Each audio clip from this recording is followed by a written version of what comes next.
Bismillahirrahmanirrahim. Assalamualaikum warahmatullahi wabarakatuh. Alhamdulillahilladzi nashkuruhu ala fadlihi wa ni'amihi wa judihi wa karamih. Wa nusalli wa nusallim ala nabiyhi afdali khalqihi wa ibadihi Muhammadin sallallahu alaihi wasallam. Allahumma salli wa sallim wa barik ala hadzal nabiyil karim wa ala alihi wa ashabihi wa man ittaba'a bihudahu ila yaumiddin. Amma ba'd. Bapak-bapak dan ibu-ibu, ikhwan, akhwat, ahibbati fillah rahimakumullah. Bersyukur kita kembali kepada Allah Subhanahu wa taala yang masih melimpahkan kepada kita semua nikmat kehidupan, kehidupan dalam keimanan kepadanya, kehidupan dalam keadaan sehat wal afiat, yang merupakan di antara nikmat-nikmat Allah yang paling besar yang masih kita rasakan sampai saat ini.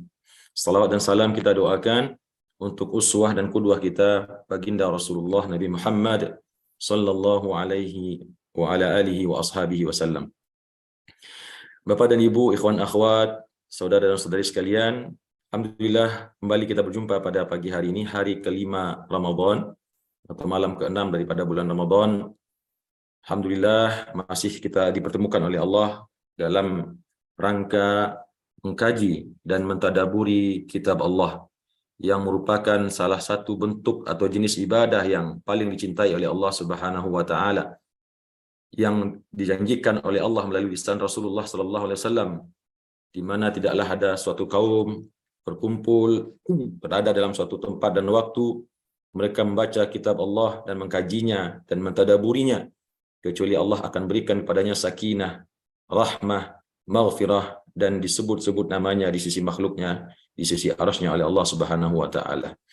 Baik Bapak dan Ibu, dalam kesempatan sebelumnya kita sudah menuntaskan membahas atau mentadaburi Al-Qur'an mulai dari surat Al-Fatihah, kemudian kita telah masuk kepada surah Al-Baqarah ayat 1 sampai ayat 20. Yang kemarin sudah kita tuntaskan membahas tentang sifat-sifat orang munafik. Maka pada pagi hari ini insya Allah kita akan lanjutkan kepada ayat yang berikutnya. Insya Allah kita akan memanfaatkan waktu untuk mentadaburi ayat 21 insya Allah pagi ini sampai ayat 25. Mari kita masuk ke dalam tadabbur surah Al-Baqarah insya Allah ayat 21 sampai 25 insya Allah. A'udzubillahi minasyaitonirrajim. Bismillahirrahmanirrahim. Mari kita lihat terjemahan mufradatnya ya Bapak Ibu. Ya ayyuha.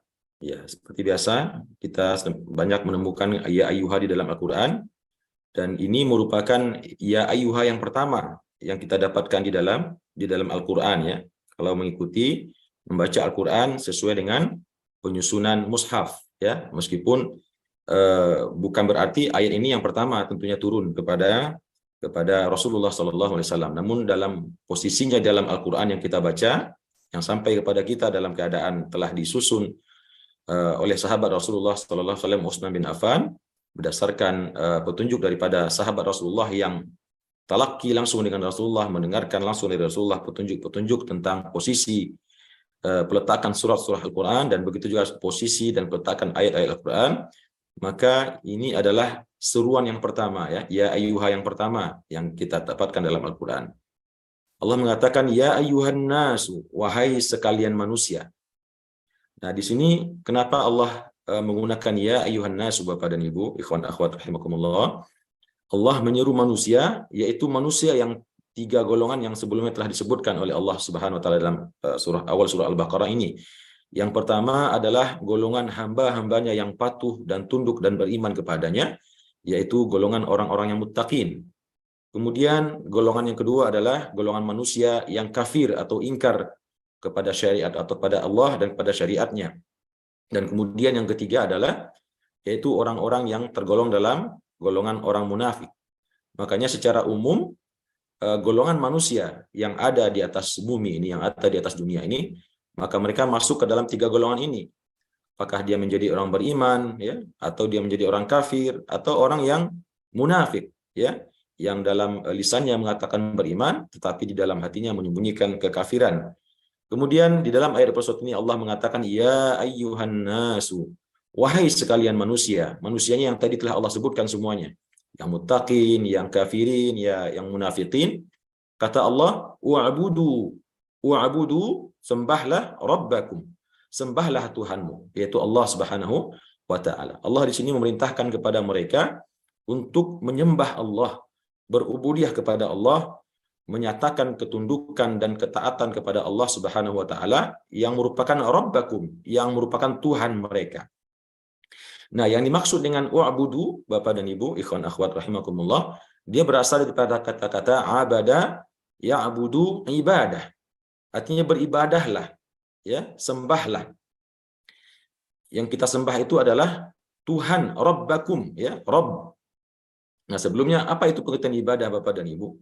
Ibadah dalam pengertian syariat adalah tunduk dan patuh, ya.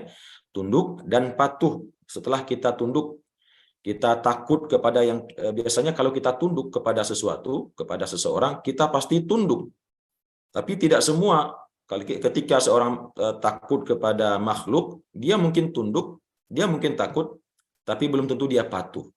Kalaupun dia patuh, bisa jadi dia patuhnya hanya di depan orang yang dia takuti itu saja. Ketika orangnya berpaling atau pergi jauh dan tidak melihatnya, maka dia bisa saja tidak taat kembali kepada orang tersebut atau melanggar apa yang dia perintahkan atau tidak melaksanakan apa yang dia perintah.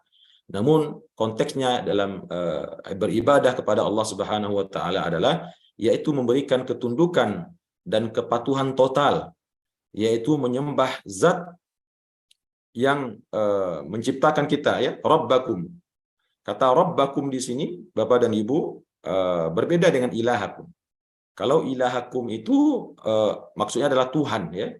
Tuhan, sesuatu zat yang kepadanya kita menyembah. Tapi Allah menggunakan kata-kata Rabb di sini. Rabb di sini artinya adalah pelindung kalian. Pelindung kalian, pemberi nikmat kalian, ya, yang memberikan segala macam bentuk rahmat kepada kalian. Jadi di dalam ayat ini tergabung antara tauhid uluhiyah, yaitu pengesaan Allah dalam sisi menyembah, hanya kita sembah Allah itu saja, tidak disekutukan dengan apapun. Dan di sini juga terdapat tauhid rububiyah, yang artinya adalah meyakini, menyatakan dengan iman sepenuhnya bahwasanya hanya zat Allah lah yang dapat memberi dan menahan. Hanya zat Allah lah yang menurunkan segala macam bentuk nikmat. Hanya zat Allah lah yang mengatur segala alam jagat raya ini. Itu disebut dengan tauhid rububiyah. Jadi ada tauhid uluhiyah. Tauhid uluhiyah artinya mengesahkan Allah untuk disembah. Kita tidak menyembah yang lain, hanya Allah. Dan tauhid rububiyah adalah meyakini di dalam hati kita dengan keimanan kita bahwasanya satu-satunya zat yang mengatur kehidupan kita, yang mengatur alam jagat raya ini, yang memberikan semua nikmat, yang menurunkan segala macam azab dan segala hal yang terjadi dalam kehidupan kita, itu hanyalah Allah Subhanahu wa taala. Kata Allah, wa'budu rabbakum. Bagaimana rabbakum itu? Maka Allah jelaskan dalam ayat ini, kata Allah, Tuhanmu, sembahlah Tuhanmu, yaitu alladzi, yang khalaqakum, yang mana dialah yang telah menciptakan kamu, yang telah menciptakan kamu dari tiada menjadi ada. Di sini Allah memerintahkan kita untuk beribadah kepadanya. Yang pertama adalah karena dialah yang menciptakan kita.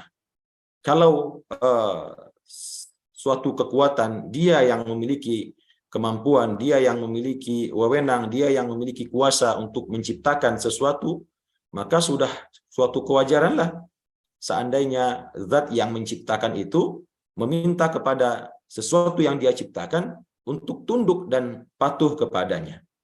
Kemudian kata Allah, walladzina, dan begitu juga dialah Allah, Tuhanmu itu tadi, yang menciptakan walladzina, dan orang-orang yang sebelum kamu.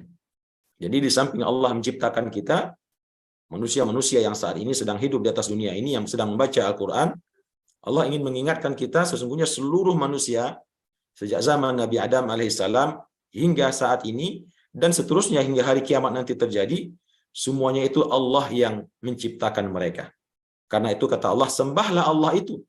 Karena dialah satu-satunya zat yang layak dan patut untuk disembah. Karena dialah yang menciptakan kita, dialah yang menjadikan kita, dialah yang memberikan seluruh kenikmatan hidup ini kepada kita, mulai dari kehidupan itu sendiri, roh yang ditiupkan ke dalam tubuh kita, dan berbagai macam kenikmatan yang kita dapatkan dalam hidup kita. Ini semuanya berasal daripada Allah Subhanahu wa taala.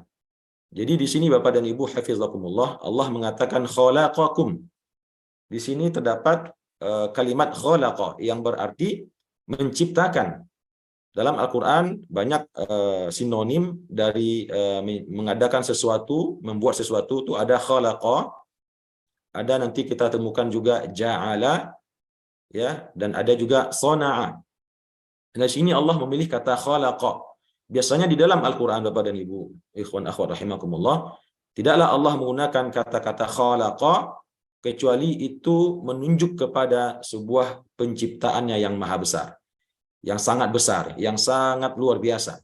Ya, contoh dalam ciptaan manusia. Dan kemudian yang kedua, khalaqa itu biasanya digunakan dari tidak ada menjadi ada. Sesuatu yang tidak ada, tidak tahu asal muasalnya, kemudian diadakan oleh Allah Subhanahu wa taala. Adapun ja'ala itu biasanya menciptakan sesuatu dari beberapa komponen-komponen yang sudah ada. Kemudian komponen itu disusun sedemikian rupa sehingga jadilah suatu benda yang baru, itu yang biasanya disebut dengan ja'ala. Nah, di sini Allah menggunakan kata-kata khalaqa. Wa min ayatihi an khalaqa lakum min anfusikum azwaja. Allah menjadikan bagi diri kita itu pasangan-pasangan tubuh kita. Pasangan-pasangan diri kita, ya, itu dalam surah Ar-Rum. Dan kemudian kata Allah, la'allakum tattaqun. Kita diperintah oleh Allah untuk menyembahnya, berubudiyah kepadanya, tunduk dan patuh kepadanya, menunaikan dan melaksanakan semua yang Dia perintahkan, dan menjauhi dan meninggalkan semua yang Dia larang. Tujuannya adalah la'allakum, supaya kamu tattaqun, supaya kamu bertakwa, ya. Nah, di sini Bapak dan Ibu yang dimuliakan Allah, kata-kata la'alla di dalam bahasa Arab berarti kalimah at-taraji, ya, kalimat berandai-andai atau berangan-angan atau mendambakan sesuatu itu terjadi. La'allakum tattaqun. Seperti dalam ayat puasa, kutiba alaikumusyamu kama kutiba alal ladzina min qablikum la'allakum tattaqun. Nah, kata-kata la'alla di sini ada dua pengertiannya Bapak dan Ibu. Yang pertama berarti mudah-mudahan. Ya, mudah-mudahan dengan kita bertakwa, dengan menyembah Allah yang telah menciptakan kita dan orang sebelum kita, mudah-mudahan kalian bisa bertakwa kepada Allah. Yaitu kalimatut taraji. Allah menginginkan kepada kita agar kita bertakwa kepadanya. Kemudian yang kedua adalah littalab, meminta, ya. Artinya apa? Allah bukan berandai-andai lagi. Allah bukan berharap lagi, tapi meminta. Tujuannya adalah agar kamu, supaya kamu, ya. Maka di sini adalah tuntutan, bukan sekedar angan-angan atau harapan atau permintaan, tetapi berarti supaya kamu, agar kamu, wajib baginya hukumnya bagi kamu untuk bertakwa, ya. La'allakum tattaqun, ya. Nah, kalimat tattaqun Bapak dan Ibu berasal daripada kata ittaqa yattaqi, yang artinya bisa berarti takut dan bisa berarti menjaga diri dari sesuatu. Orang yang bertakwa dia takut akan azabnya Allah Subhanahu wa taala. Orang yang bertakwa dia menjaga dirinya dari segala sesuatu yang tidak diridhoi oleh Allah, dari segala sesuatu yang dapat menjerumuskannya dan mencampakkannya nanti kelak ke dalam siksaan api nerakanya Allah Subhanahu wa taala. Jadi tattaqun di sini juga ditulis dalam bentuk fi'il mudhari'. Barangkali Bapak dan Ibu sudah belajar kata kerja atau fi'il mudhari' yang berarti perbuatan yang sedang terjadi dan terus-menerus sedang terjadi. Di sini Allah menghendaki kita agar senantiasa berupaya, ya, senantiasa berada dalam keadaan bertakwa kepada Allah Subhanahu wa taala. Jadi ini tadabbur daripada surah ayat yang 21. Kita ulangi, wahai sekalian manusia, beribadahlah kepada Tuhanmu. Nah, sedikit Bapak dan Ibu, beribadah di dalam konteks syariat kita, maka ada dua pengertian ibadah, ya. Ibadah yang pertama adalah bahwasanya kita menyembah Allah, kita menyembah Rabb kita yaitu Allah Subhanahu wa taala, yaitu menyembahnya dengan melalui wasilah, melalui perantaraan ritual-ritual ibadah yang memang telah Allah syariatkan kepada kita melalui Al-Qur'anul Karim dan melalui hadis Rasulullah sallallahu alaihi wasallam, yaitu ibadah mahdhah yang dikenal juga dengan ibadah mahdhah, seperti salat, seperti puasa, seperti zakat, seperti haji yang merupakan rukun-rukun Islam, dan ibadah-ibadah sunnah yang lainnya yang memang ketentuannya, caranya, waktunya telah ditentukan oleh syariat, baik melalui Al-Quran maupun petunjuk Rasulullah melalui hadis-hadisnya. Nah, ini beribadah yang pertama, ya. Nah, kemudian ibadah yang kedua adalah yaitu ibadah di luar ibadah mahdhah tadi, yang tidak memiliki tata cara tertentu, ketentuan tertentu, waktu tertentu, tapi kita melakukan perbuatan itu dengan niat beribadah kepada Allah, yaitu dalam rangka mendirikan atau menunaikan, mengamalkan nilai-nilai ajaran yang Allah turunkan di dalam kitabnya, di dalam Al-Quran, berupa akhlak, berupa akhlak yang kalau itu kita tunaikan, maka itu juga dalam rangka beribadah kepada Allah Subhanahu wa taala. Bahkan seperti dijelaskan oleh para ulama, yang namanya ibadah itu bukan saja terbatas daripada ibadah mahdhah, bahkan kebiasaan yang sering kita lakukan yang secara zahirnya tidak terlihat merupakan ibadah, namun ketika itu kita lakukan dalam rangka mencari keridhaan Allah yang sesuai dengan perintah-perintah, nilai-nilai ya, yang terkandung dalam Al-Quran, seperti kejujuran, seperti menyenangkan hati orang lain, seperti menjalin silaturahim, ya, seperti memasukkan rasa gembira kepada hati orang lain. Jika itu kita lakukan, itu juga disebut dengan ibadah. Seperti seseorang yang pergi keluar rumah di pagi hari, dia hidupkan kendaraannya, dia starter mobil atau motornya, kemudian dia berangkat ke kantor bekerja, dan ketika dia hendak berangkat tersebut, dia berniat, ya Allah, sesungguhnya hamba berangkat menuju tempat hamba bekerja dalam rangka mencari nafkah, mencari penghidupan untuk menafkahi anak dan istri hamba, agar mereka dapat merasakan kehidupan yang layak, agar mereka dapat merasakan kebahagiaan di dalam kehidupan di dunia ini, dan dalam rangka agar mereka bisa menunaikan ibadah dengan tenang. Maka ini juga kategori ibadah, dan inilah ibadah yang sesungguhnya.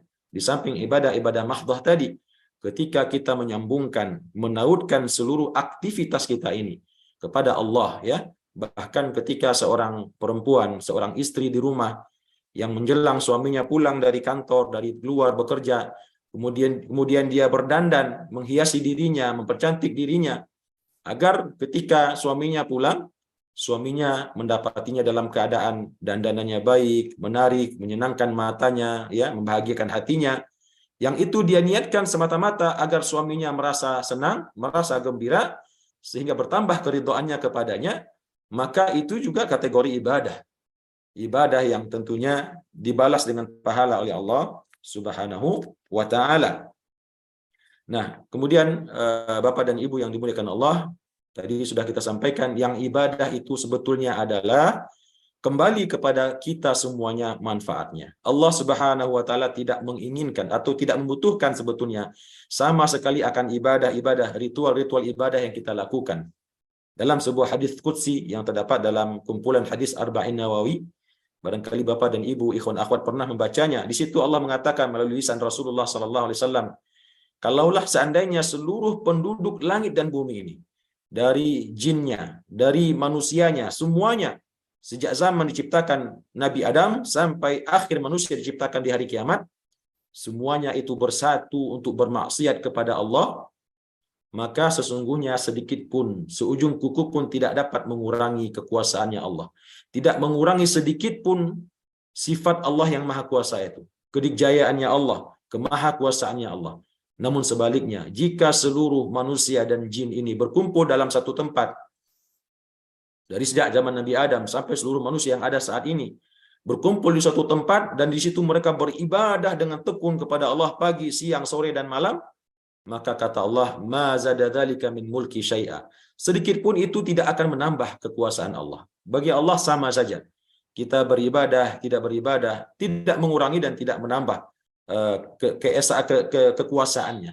Namun pada hakikatnya ketika kita beribadah adalah la'allakum tattaqun, agar kalian menjadi terlindungi, agar kalian terlindungi diri kalian yaitu daripada api siksaan api neraka. Ya ayyuhalladzina amanu qu anfusakum wa ahlikum nara. Wahai sekalian orang yang beriman, jagalah dirimu dan seluruh keluargamu daripada siksaan api neraka. Kemudian kita masuk kepada ayat yang ke-22, Bapak dan Ibu, ikhwan akhwat hafizakumullah. Allah mengatakan, menjelaskan selanjutnya tentang sifatnya atau tentang siapa Rabb yang kita diperintahkan untuk menyembahnya tersebut. Kata Allah, alladzi ja'ala lakumul arda firasya. Yaitu dia ya, yang yaitu Allah itu tadi atau Rabbakum itu tadi, ja'ala lakum. Dia yang telah menjadikan, ja'ala lakum, menjadikan bagi kamu semua. Apa yang dia jadikan? Nah, tadi sudah kita sampaikan. Di sini Allah menggunakan kata-kata ja'ala, tidak khalaqa ya. Ja'ala lakumul arda firasya. Jadi yang diciptakan Allah, yang Allah tuju di sini itu bukan buminya, tapi yang Allah katakan menjadikan di sini itu adalah bumi yang dalam keadaan terhampar. Jadi bumi itu tadinya sudah ada, dahulunya dia bersatu dengan langit, kemudian Allah lakukan prosesnya sehingga terpisahlah langit itu dari bumi, dan bumi itu terhampar di hadapan kita dalam keadaan datar ya. Firasya, alladzi ja'ala lakumul arda, dialah ya yang menjadikan bagi kita sekalian, bagi kamu sekalian wahai manusia, al-arda, bumi itu dalam keadaan firasya, dalam keadaan terhampar. Apa maksudnya terhampar di sini Bapak dan Ibu? Terhampar di sini maksudnya mudah untuk ditempati, mudah untuk di atasnya kita melakukan aktivitas kehidupan kita. Tidak dalam artian setiap 1 meter ada lembah bergunung-gunung, ada batu besar yang tentunya tidak membuat kita nyaman. Tapi kalau kita lihat ya, bumi ini berkilo-kilometer jaraknya itu kan datar. Meskipun pada hakikatnya bumi kita ini bulat, tapi Allah jadikan bumi kita ini datar dalam artian terhampar, bukan datar ya, terhampar. Sehingga mudah di situ kita untuk melakukan aktivitas kita. Kita bisa bercocok tanam, bisa mendirikan rumah, ya, bisa bahkan berolahraga, bermain bola di tengah lapangan yang tanahnya itu datar, tidak berlubang-lubang, tidak ada gunung di setiap tempat, tidak ada lembah di setiap tempat, yang artinya Allah mudahkan bagi kita untuk beraktivitas di atas buminya ini. Kemudian kata Allah, was-samaa'a binaa'a, dan dia juga yang telah menjadikan langit yang menaungi di atas kita ini binaa'a, ya. Binaa'a di sini dalam terjemahan mufradatnya diartikan dengan atap ya, meskipun dalam bahasa Arab atap bukan bina. Kalau atap dalam bahasa Arab itu as-saqfu, tapi di sini Allah menggunakan kata binaa'a, itu artinya dalam keadaan tersusun yang sangat kokoh. Meskipun dia tidak memiliki tiang yang nampak oleh mata kita, maka sesungguhnya langit yang ada di atas kita ini, yang menaungi tirif, sangat kokoh sekali, yang terbangun dengan struktur yang sangat rapi dan sangat kuat. Dan dia betul-betul berdiri kokoh, yang fungsinya adalah melindungi kita dari mara bahaya yang datang dari segenap ciptaan-ciptaan Allah yang ada di alam jagat raya di atas sana. Dari jatuhnya meteor, jatuhnya bintang-bintang atau planet-planet yang akan bertabrakan dengan bumi kita, dari sinar matahari yang begitu panas ya, yang dinetralisir oleh lapisan ozon ya, yang merupakan salah satu komponen daripada langit itu sendiri.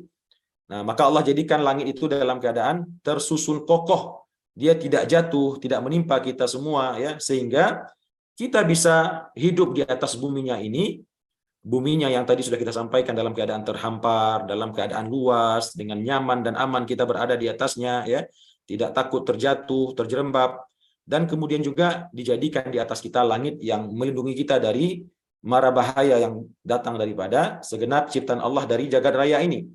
Planet-planet yang setiap hari itu berjatuhan, ya, bertabrakan satu dengan yang lainnya. Namun bumi kita ini dilindungi oleh Allah dengan langit tersebut. Wa anzala minas samai, dan kata Allah, dia pula lah, yaitu Rabbakum itu tadi, yang telah menurunkan minas samai, dari langit yang tadi disebutkan itu. Apa yang diturunkan? Yaitu diturunkan kepada air, ya, air hujan. Allah yang menurunkan daripada langit itu air hujan. Meskipun secara ilmu apa namanya, ilmu fisikanya atau ilmu geografinya, ilmu apa namanya itu, bahwasanya kita tahu hujan itu tadinya berasal dari air laut yang naik menguap ke atas langit, maka di sini Allah mengatakan air hujan itu turun dari langit, yaitu menunjukkan kepada kita tentang apa yang kita lihat yang terjadi di hadapan kita, bahwasanya air itu memang turunnya dari langit, ya, dari atas kita. Wa anzala minas samai ma'a, karena as-sama itu juga dalam artian sesuatu yang berada di atas, posisinya di atas kita, maka itu disebut dengan as-sama. Wa anzala minas samai ma'a, dialah yang telah menurunkan dari langit itu air hujan. Fa akhraja bihi, maka dia keluarkan dengan air hujan itu, maka mengeluarkan dia, yaitu Allah, dengannya, dengan air hujan itu tadi, min ats-tsamarat, berupa buah-buahan, ya. Jadi mari kita hitung Bapak dan Ibu. Allah jadikan bagi kita bumi dalam keadaan terhampar, kemudian Allah lindungi kita dengan langit yang berdiri kokoh, ya. Setelah itu tidak cukup demikian, agar bumi ini pantas untuk kita tempati, ya. Tentunya tidak cukup sekadar kita diberikan bumi yang terhampar saja. Apa gunanya kita tinggal di tempat, ya, yang terhampar, ya, yang terlindungi, tapi tidak ada unsur yang paling pokok dalam kehidupan kita yang menjamin keberlangsungan hidup kita, yaitu air. Makanya dikatakan oleh para ulama, di antara nikmat itu ada nikmat yang memang secara otomatis kita dapatkan tanpa susah dan payah, dan menikmatinya itu pun juga langsung kita nikmati. Dan yang paling besar nikmat Allah yang otomatis kita dapatkan tanpa susah, tanpa payah, dan langsung bisa masuk ke dalam tubuh kita, itu adalah air. Ya, berbeda dengan nikmat-nikmat yang lain yang harus kita kejar dulu, yang harus kita cari dulu, ya. Adapun air ini Allah turunkan begitu saja dari langit untuk menjadi sumber kehidupan bagi kita. Nah, kata Allah, setelah Allah berikan kepada kita bumi terhampar, langit tergantung dengan kokoh, dan kemudian dibekali pula kita dengan air di atas bumi ini, dan kemudian kata Allah, fa akhraja bihi minas tsamarat, dengan air itu pula Allah keluarkan dari perut bumi ini, dari tanah ini, ats-tsamarat, ya, buah-buahan dengan segala macam jenisnya dan ragamnya, rizqan lakum, yang itu semua kata Allah merupakan rezeki bagi kita semua. Rizqan lakum, menjadi rezeki yang Allah karuniakan kepada kita, penduduk manusia yang ada di atas bumi ini. Karena itu kata Allah, karena Allah lah yang telah menciptakan kita, Allah yang menjadikan orang sebelum kita, Allah lah yang menurunkan, menjadikan bumi terhampar, menjadikan langit tergantung kokoh, menurunkan air hujan, dan menciptakan, menumbuhkan daripada air hujan itu buah-buahan, maka kata Allah, fala taj'alu lillahi, maka oleh karena itu janganlah engkau sekalian wahai manusia, kamu menjadikan bagi Allah, kamu membuat bersama Allah, kamu datangkan bersama Allah andada. Apa itu andada? Yaitu sekutu-sekutu, ya, sekutu-sekutu yang disebut dengan nidda satunya, sedangkan andada adalah jamak, ya, yaitu sekutu-sekutu. Wa antum ta'lamun, dan padahal kalian mengetahuinya. Apa pengertian andada di sini Bapak dan Ibu? Andada di sini adalah saingan-saingan, ya. Meskipun pada hakikatnya tidak ada sesuatu apapun yang bisa menyaingi Allah Subhanahu wa taala. Tidak ada sesuatu apapun yang bisa dipersekutukan dengan Allah Subhanahu wa ta'ala. Namun dibalik, karena tidak ada yang bisa menyaingi Allah, dan karena tidak ada yang bisa bersekutu dengan Allah, ditambah lagi dengan tadi yang sudah kita sebutkan, Allah yang memberikan kepada kita semuanya. Allah yang memberikan nikmat, menciptakan kita bahkan dari tidak ada menjadi ada. Membekali kita kehidupan di atas dunia ini dengan segala nikmat dan rahmatnya. Menjaga kita, menaungi kita, melindungi kita, memberikan kita hidayah dan petunjuk. Maka pantaskah kiranya kita dengan segala macam yang tadi telah Allah lakukan untuk kita, kita datangkan bersamanya Allah itu sekutu atau saingan-saingannya. Dalam sebuah hadis, sahabat bertanya pada Rasulullah, "Ya Rasulullah, dosa apa yang paling besar yang dilakukan oleh manusia?" "Ayyu dzambin a'zam," kata sahabat. Apa jawaban Rasulullah? "An taj'ala lillahi niddan wa huwa khalaqak." Dosa yang paling besar adalah bahwasanya kamu menjadikan bersama Allah itu sekutu. Kamu datangkan saingan bersama Allah ketika menyembahnya, padahal dialah satu-satunya zat yang menciptakan kamu. Nah, itu Anda dan dari sisi membawa saingan-saingan yang juga kita sembah. Ya, tapi ada juga bentuk membawa atau menjadikan Anda ini. Ya, seseorang itu mungkin dia memang menyembah Allah. Dia tidak meyakini ada zat lain yang lebih kuasa daripada Allah. Tapi di dalam beribadah kepada Allah itu, dia tidak fokus, tidak tulus ikhlas 100% hanya kepada Allah saja. Mencari ridhonya Allah saja, tapi bersertaan dengan mencari ridho makhluknya. Ya, ridho manusia misalkan. Nah, itu adalah yang disebut dengan riya. Tidak ikhlas dan tulus dan sepenuhnya hanya kepada Allah, tapi dia juga mencari ridho manusia. Dia beribadah kepada manusia, meminta perhatian, meminta kesalutan manusia kepadanya, yang tidak bisa memberikan kepadanya apapun dari berupa yang tadi telah dijelaskan sebelumnya. Wa antum ta'lamun, kata Allah, padahal kalian semua mengetahui bahwasanya Anda dan yang kalian datangkan itu, Anda dan yang kalian jadikan bersama Allah itu, kalian mengetahuinya bahwasanya mereka tidak menciptakan kalian, tidak menjadikan bumi bagi kalian dalam terhampar, tidak menjadikan langit dalam keadaan kokoh bagi kalian, dan dia tidak sanggup juga mendatangkan hujan, apalagi mengeluarkan buah-buahan daripada bumi dari hujan itu. Kalian mengetahui ini semua, kata Allah. Namun kalian tetap mendatangkan sekutu-sekutu bagi Allah, yaitu orang-orang atau makhluk zat-zat yang kalian sembah selain Allah Subhanahu wa taala. Kemudian Bapak dan Ibu, dalam ayat selanjutnya Allah mengatakan, wa in kuntum fi raibin, dan jika kalian, ya, tadi telah selesai cerita tentang perintah kepada manusia untuk beribadah kepada Allah, untuk bertakwa karena dialah zat yang menciptakan kita, dan seterusnya tadi sudah kita jelaskan. Kemudian Allah masuk kepada ayat 23, Allah mengatakan, dan jika kalian, dan jika adalah kalian fi raibin, ya, tadi Allah sudah mengatakan di awal surah Al-Baqarah, dzalikal kitabu la raib, ya, tidak ada keraguan. Tapi kata Allah, kalau ternyata memang ada keraguan dalam hati kita, yang berarti kita tidak beriman, tidak mempercayai, ragu-ragu kepada Al-Qur'an, kepada Allah itu bahkan sendiri, kepada syariatnya, yang semuanya itu diturunkan melalui kitabnya Al-Qur'anul Karim, dan kita mengenal Allah itu melalui kitabnya, melalui Al-Quran ini yang disampaikan kepada nabinya, maka kata Allah,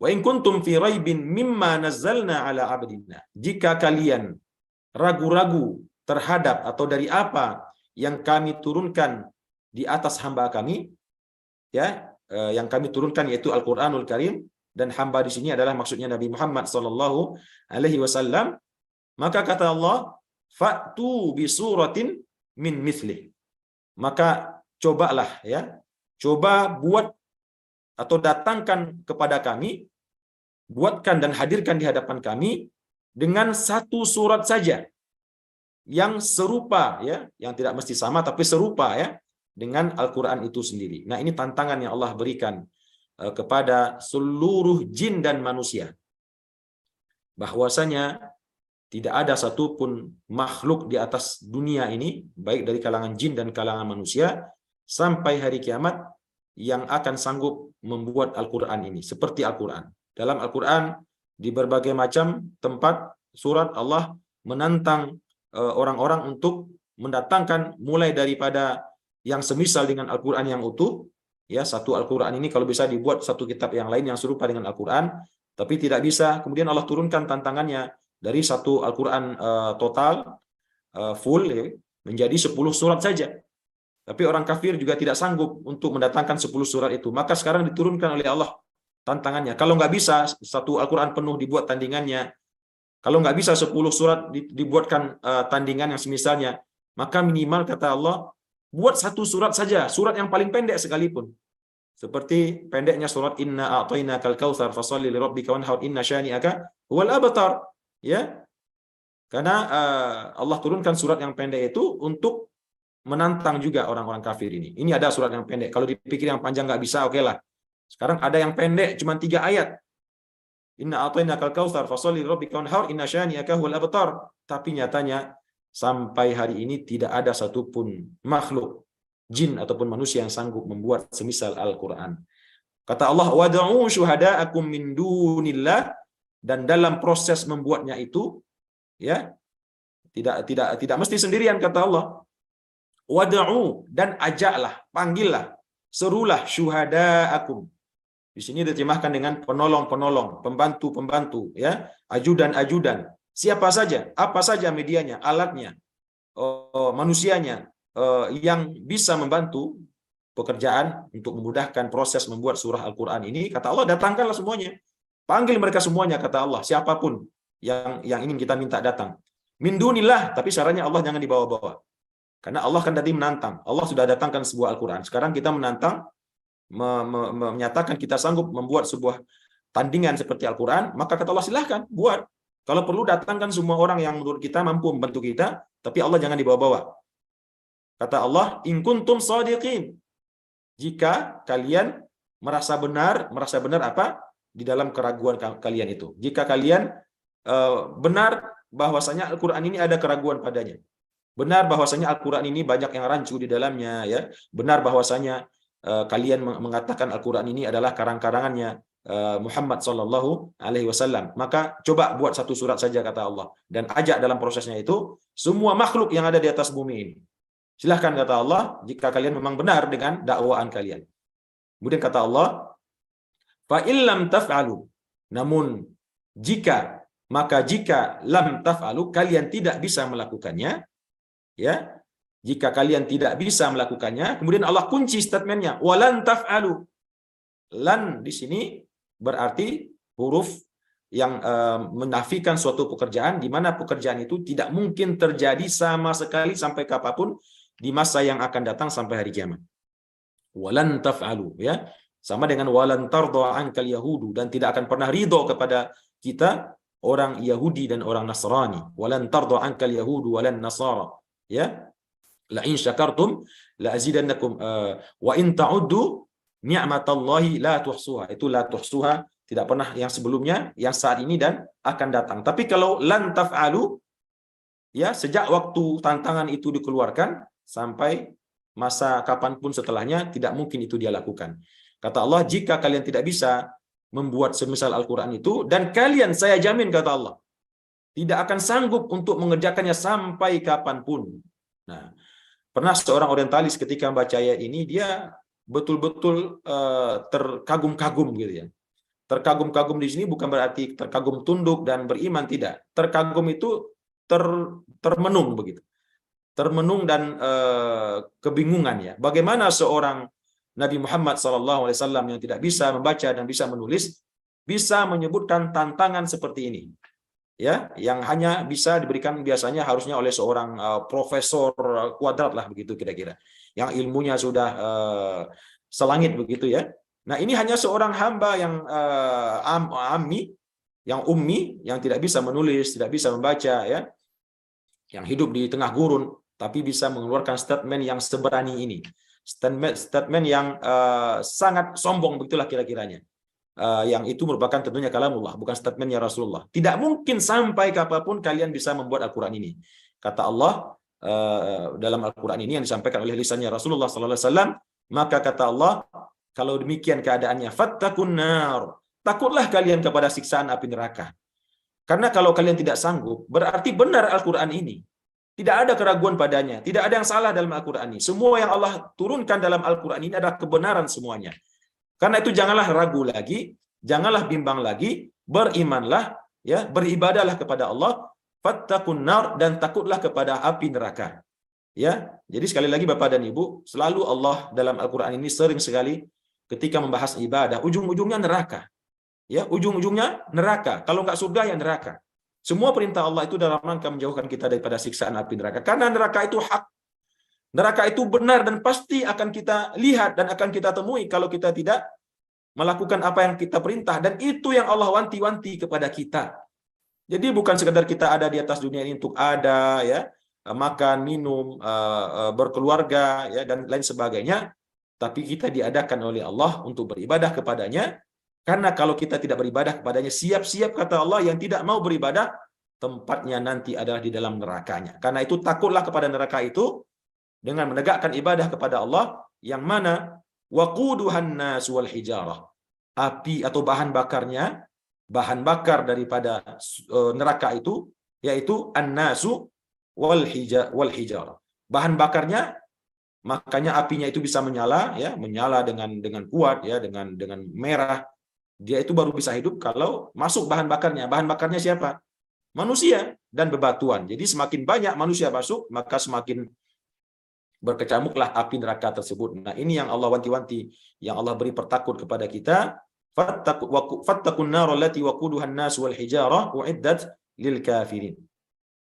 Kemudian yang terakhir, sebelum kita selesaikan untuk bisa bertanya jawab, setelah Allah tadi memberikan kabar pertakut bagi orang-orang yang masih ragu pada Al-Qur'an, ya, yang tidak mau beribadah kepada Allah, yaitu golongan-golongan yang tadi yang kafir dan orang-orang munafik, padahal sudah nyata sesungguhnya kekuasaan Allah, nikmat Allah, karunia Allah, keutamaan Allah kepada mereka semua. Kemudian Allah ancam dengan siksaan api neraka yang diberikan kepada orang-orang yang ingkar. Kemudian dalam bentuk keseimbangan Al-Qur'an, senantiasa ketika Al-Qur'an itu mengancam, memberi kabar pertakut, agar orang yang membacanya tidak putus asa, tidak dirundung ketakutan dan kengerian, biasanya langsung setelah itu Allah sertakan, Allah susulkan dengan kabar gembira. Dalam ayat 25 kata Allah, setelah tadi Allah takut-takuti orang kafir itu dengan orang yang baca Al-Qur'an ini dengan siksaan api neraka, kemudian ketika dia lanjut pada ayat berikutnya, Allah mengatakan wabasyiril ladzina amanu wa amilus shalihat, dan berilah kabar gembira, ya, kabar gembira, absyir, umumkan berita gembira itu, gembirakanlah orang-orang yang beriman, yaitu orang-orang beriman dalam golongan yang pertama tadi, orang-orang muttaqin, orang-orang mustaqimin, mukminin, wa amilus shalihat. Nah, di sini ada poin yang penting Bapak dan Ibu. Jadi tidak bisa kita cuma beriman saja, karena yang akan mendapatkan kabar gembira itu bukan sekadar beriman, tapi harus diiringi dengan wa amilus shalihat, yaitu orang-orang yang menunaikan amal soleh. Apa itu amal soleh? Semua yang Allah perintahkan, baik berupa ibadah mahdoh, begitu juga ibadah yang bukan mahdoh, yang berdimensi kebaikan, yang berdimensi ketaatan kepada Allah, dan kebaikan dan kemaslahatan untuk kehidupan manusia dan dunia ini, maka itu adalah amal soleh. Kemudian kata Allah, anna lahum, bahwasanya bagi mereka itu, yaitu orang beriman dan beramal soleh itu, jannatin, Allah siapkan bagi mereka apa? Surga-surga, ya, surga-surga. Kenapa banyak surganya? Karena orangnya juga banyak, ya. Orang yang beriman kan banyak tadi, orang beramal soleh juga banyak, bukan satu orang. Lahum, bagi mereka, jadi masing-masing punya surga. Jadi kita nanti bukannya berkumpul di sebuah surga ada mungkin ribuan orang, tidak. Masing-masing kita nanti punya surga, punya taman sendiri, punya rumah sendiri yang luasnya banyak. Dalam hadis dikatakan seluas langit dan bumi. Subhanallah, Masya Allah. Kalau begitu berapa luas surga itu? Kalau satu orang saja diberikan fasilitas di surga itu sejauh mata memandang, bahkan seluas langit dan seluas bumi. Lalu surganya itu sendiri, ya, luasnya seperti apa? Hanya Allah yang mengetahuinya, ya. Kemudian kata Allah, jannatin tajri min tahtihal anhar. Ini Allah berikan gambaran, ya, yang tentunya karena Quran ini dulu turun di tengah orang-orang Arab dalam kehidupan yang gersang, ya, di padang pasir, yang bagi mereka ketika melihat sungai-sungai mengalir itu sebuah kenikmatan yang luar biasa. Mungkin bagi kita orang biasa Indonesia biasa saja melihat sungai-sungai mengalir, ya, tapi mungkin ini adalah mewakili salah satu hal yang menarik bagi manusia, ya, yang tentunya bukan itu saja yang akan ada di dalam surga nanti.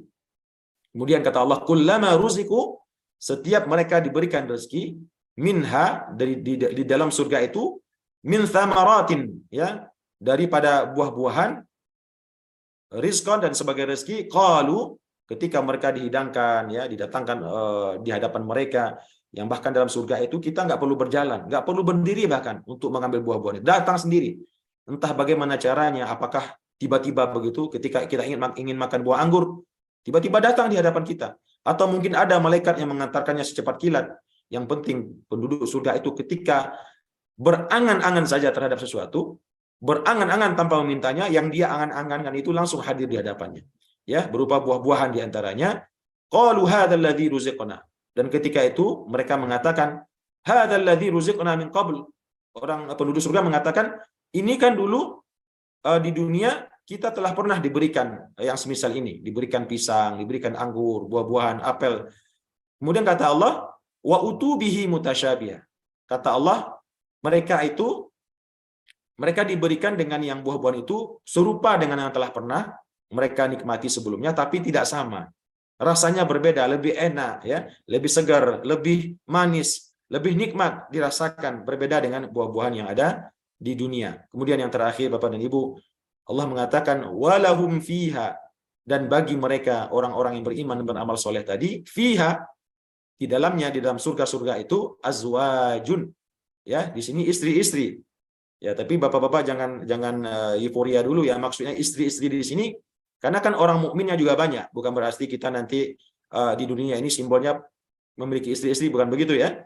Maksudnya adalah semua orang nanti masing-masing memiliki pasangan-pasangan. Ya, benar bahwasanya nanti di surga laki-laki itu diberikan pasangan-pasangan, baik dari istrinya yang dulu dia nikahi di atas dunia, dan begitu juga para bidadari-bidadari, ya, dayang-dayang yang Allah tambahkan untuknya mengelilinginya, berkhidmah kepadanya. Namun jika dia pernah menikah di atas dunia, memiliki istri, maka istrinya itu akan menjadi makhluk atau bidadari yang paling cantik, yang paling rupawan wajahnya, dan menjadi penghulu daripada seluruh bidadari-bidadari yang diberikan kepada seseorang di dalam surga tersebut. Sifatnya adalah mutahharah, suci, ya, suci fisiknya. Bahkan dalam riwayat disebutkan wanita-wanita surga itu tidak merasakan datangnya haid apalagi nifas, ya, karena mereka suci, dan suci juga jiwanya, tidak tukang ngambek, tidak tukang umpat, tidak pelit, tidak kikir, tidak suka cemberut, ya, suci jiwanya, ya, bisa kita bayangkan tentunya, ya, wahum fiha khalidun. Nah, ini yang paling penting. Ini yang paling penting, Bapak Ibu sekalian. Kalau kita diberikan berbagai macam nikmat, ya, apapun itu bentuk nikmatnya, biasanya setelah nikmat itu kita rasakan mulai datang kekhawatiran. Oh, jangan-jangan kenikmatan ini akan segera berakhir. Oh, jangan-jangan ini hanya sesaat saja. Seketika nanti juga akan berakhir. Tapi Allah tutup kalimatnya, ayatnya, dengan mengatakan wahum fiha khalidun, dan mereka di dalam surga itu berada, dan bukan sekedar berada saja, merasakan seluruh kenikmatan itu tadi, mereka kekal di dalamnya. Kekal selama-lamanya, tidak ada ujungnya. Bisa kita bayangkan, Bapak dan Ibu, bagaimana kita menjalani sebuah kehidupan. Mudah-mudahan itu kenikmatan, ya, dengan segala macam nikmatnya di surga selama-lamanya, tidak ada ujungnya. Selama-lamanya, sampai kapanpun, itulah kehidupan yang akan kita jalani dengan senang, dengan gembira, berkumpul dengan anak istri kita. Amin ya rabbal alamin. Semoga Allah kumpulkan kita semua dengan bapak dan ibu kita, nenek dan kakek kita, anak-anak kita, cucu dan seluruh keturunan kita kelak di surganya ya Allah, dalam keadaan kekal selama-lamanya. Dan tentu juga sebaliknya, surga neraka juga demikian. Kita berlindung daripada Allah menjadi penduduk neraka, apalagi kekal selama-lamanya di dalamnya. Nah, inilah Bapak dan Ibu yang bisa kita sampaikan pada kesempatan tadabbur pada pagi hari ini. Mudah-mudahan menambah pemahaman kita akan kitabullah dan meningkatkan keimanan kita kepada Allah. Mohon maaf jika waktunya agak berlebih, masih ada 5 menit lagi untuk kita sisakan untuk tanya jawab. Aqulu qouli hadza wa astaghfirullah li wa lakum. Wassalamualaikum warahmatullahi wabarakatuh.